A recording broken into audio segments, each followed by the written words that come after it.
Hello, I'm Sebastian. Welcome to 9 Trees podcast. Today, I will summarize and review the book. How to Swing Trade by Pezim is a practical guide for traders who want to participate in market moves that unfold over days to weeks without the constant screen time of day trading. Framed as an accessible introduction to swing trading, the book focuses on helping readers understand how to spot tradable price swings, plan entries and exits, and manage risk in a way that can be repeated consistently. Rather than presenting swing trading as a shortcut to easy profits, it emphasizes structure, preparation, and a rules-based mindset. The author's approach is oriented toward building a workable process that fits around a normal schedule, with attention to position sizing, stop losses, and trade management. Readers can expect a step-by-step orientation to core concepts such as trend, support, and resistance, and the use of common indicators, along with guidance on avoiding emotional decision-making.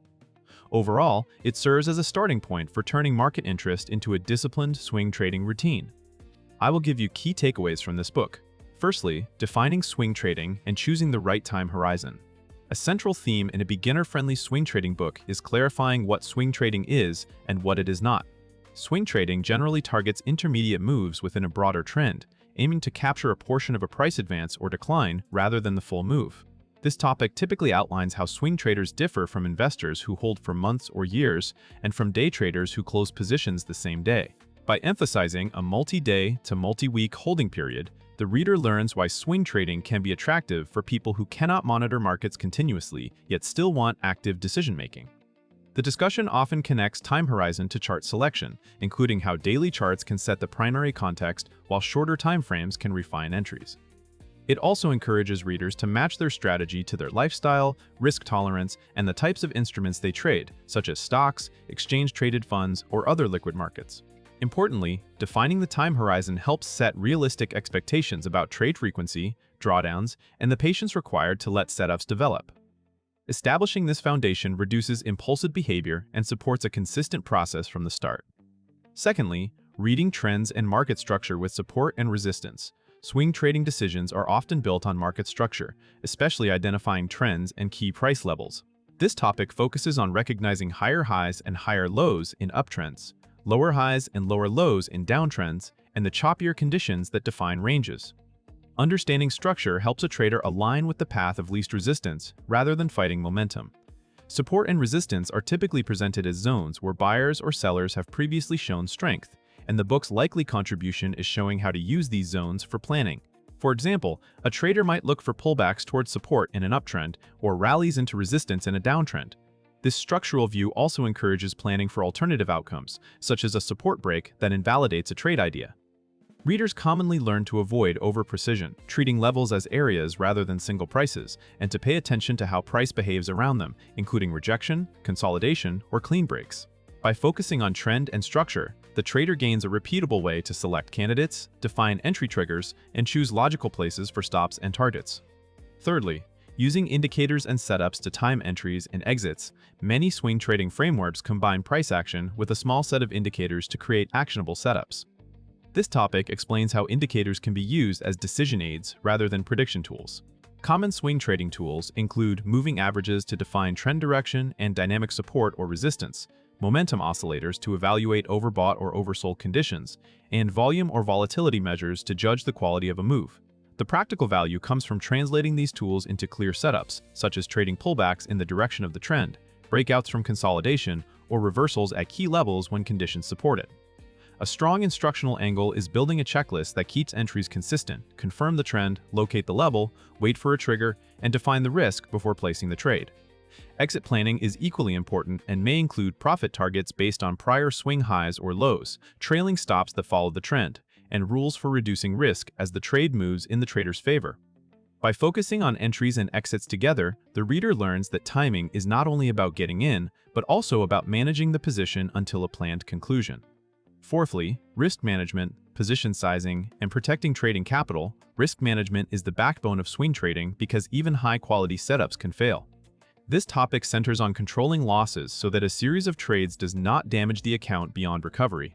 A practical swing trading guide typically explains how to define risk per trade, often as a small percentage of the account, and how to translate that into position size using the distance between entry and stop loss. This prevents the common beginner mistake of choosing position size based on feelings or on the desire to make a certain dollar amount. The discussion also highlights why stops should be placed at logical invalidation points based on the chart, not at arbitrary distances, while still accounting for normal volatility so trades are not stopped out by routine noise. Readers also benefit from guidance on risk to reward planning, including why a favorable payoff profile can allow profitability even with a modest win rate. Additional risk controls may include avoiding illiquid names, limiting correlated exposure, and reducing size during volatile market regimes. Ultimately, this topic teaches that staying in the game is a skill, and that consistent risk control can be a major differentiator compared with strategy tweaks. Lastly, trading psychology, routines, and building a repeatable process, swing trading is as much a behavioral discipline as it is a technical skill.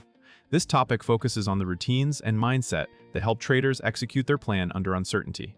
A typical swing trading workflow includes scanning for candidates, preparing a watch list, setting alerts, placing conditional orders when appropriate, and reviewing open positions on a regular schedule. Having a routine reduces decision fatigue and limits the temptation to chase headlines or random price movement. Psychological challenges often addressed include fear of missing out, hesitation after a loss, moving stops to avoid being wrong, and taking profits too early.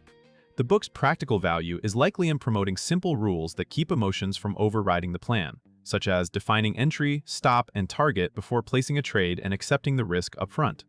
Journaling is another key process element, allowing the trader to evaluate whether results come from strategy quality or from execution errors. Over time, this feedback loop helps refine setups, improve consistency, and build confidence grounded in evidence rather than hope. By emphasizing process over prediction, the reader learns to measure progress by quality of decisions, not by the outcome of any single trade. In conclusion, How to Swing Trade is best suited for beginners who want a structured entry point into active trading, as well as intermediate traders who have tried random entries and now want clearer rules for planning trades. Readers who prefer a schedule-friendly approach will appreciate the swing trading focus on multi-day moves, where preparation and review matter more than constant intraday monitoring. The book can benefit a reader's life by promoting disciplined decision-making, risk awareness, and a repeatable routine that can reduce stress compared with impulsive trading. Those skills can carry over beyond markets, reinforcing planning, patience, and the habit of measuring outcomes against a defined process. Compared with many trading books that overwhelm readers with complex systems or rely on vague motivation, this title is worth buying for its practical orientation toward core building blocks, trend and structure, setup selection, entry and exit planning, notching. It aims to give readers a workable framework they can practice, journal, and refine over time. If you want a straightforward guide to building consistency and protecting capital while learning how swing traders think, this book offers a useful, action-oriented foundation. If you would like to support Brian Pezim, you can buy the book through the Amazon link I've provided in the podcast description. After reading the book, please let me know what you think and share your thoughts. See you around.